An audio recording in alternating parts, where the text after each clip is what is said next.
English I say my name is Paul Ramirez Jonas, and in Spanish I say my name is Paul Ramirez Jonas. If people dig deeper, I'll say, well, I was raised in Honduras and I live in New York.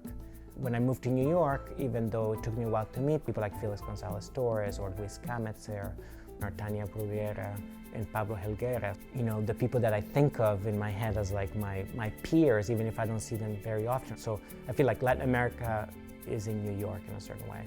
I mean, Latin America has so many art histories, and then Brazil was something that I really wanted to understand. Like Elio Itisica created this idea of like a new language for new people and abstraction and participation and kind of populism.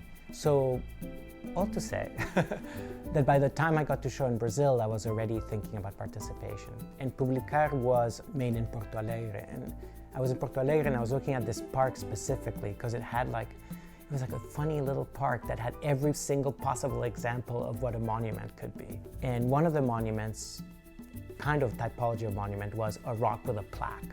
And I thought about that for a long time. And I started to think, whose voice is put into public space? And it's usually the voice of the state.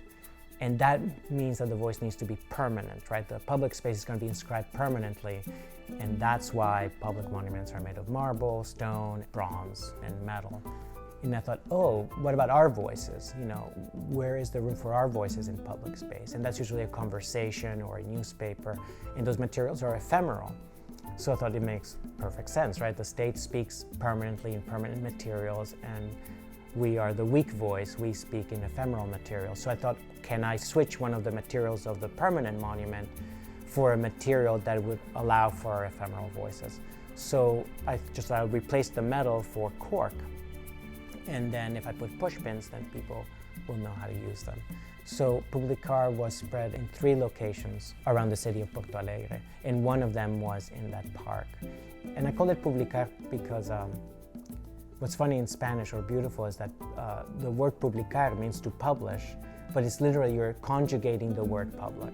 So I like this idea that publicar means to make things public, and that's what those monuments are doing. So from almost the beginning, I started to think that I was making monuments, not sculptures. Monuments tend to be about for a society or for a group of people, for a shared history or a shared experience, and they imply a public right away. So this idea of the works being monuments, because they're for the public and they're also about public things, transitioned then into a kind of work that I make now where I want the public to participate more. Well, this piece is going to be called We Make the Treasure. And it's for the Exploratorium in San Francisco. My wife calls it a taco because it has everything in it. And it's combining sort of like the love that I have for historical research and phenomena and participation. So the entire project is based on when San Francisco grew during the gold rush and all of that. There was a supply ship that went back between Monterey and San Francisco. San Francisco was growing so fast. Nothing was made there, nothing was grown there. The railroad between the East Coast and the West Coast wasn't finished yet, so it was like a crazy amount of sea traffic. The Bee's Wing, on its way back to San Francisco, it sank, and all the cargo was lost. So I'm trying to make a piece that evokes the sinking of the ship and that we are getting the cargo back from the bottom of the sea. So it tries to play with the idea of value, like when something is lost, and it's like a box of candles, big deal. But then if you find 150 years later, what is the value of that now? So this is going to be a rowboat that's going to be on shore, and it's going to have barrels, because barrels of oil were inside the Bee's Wing.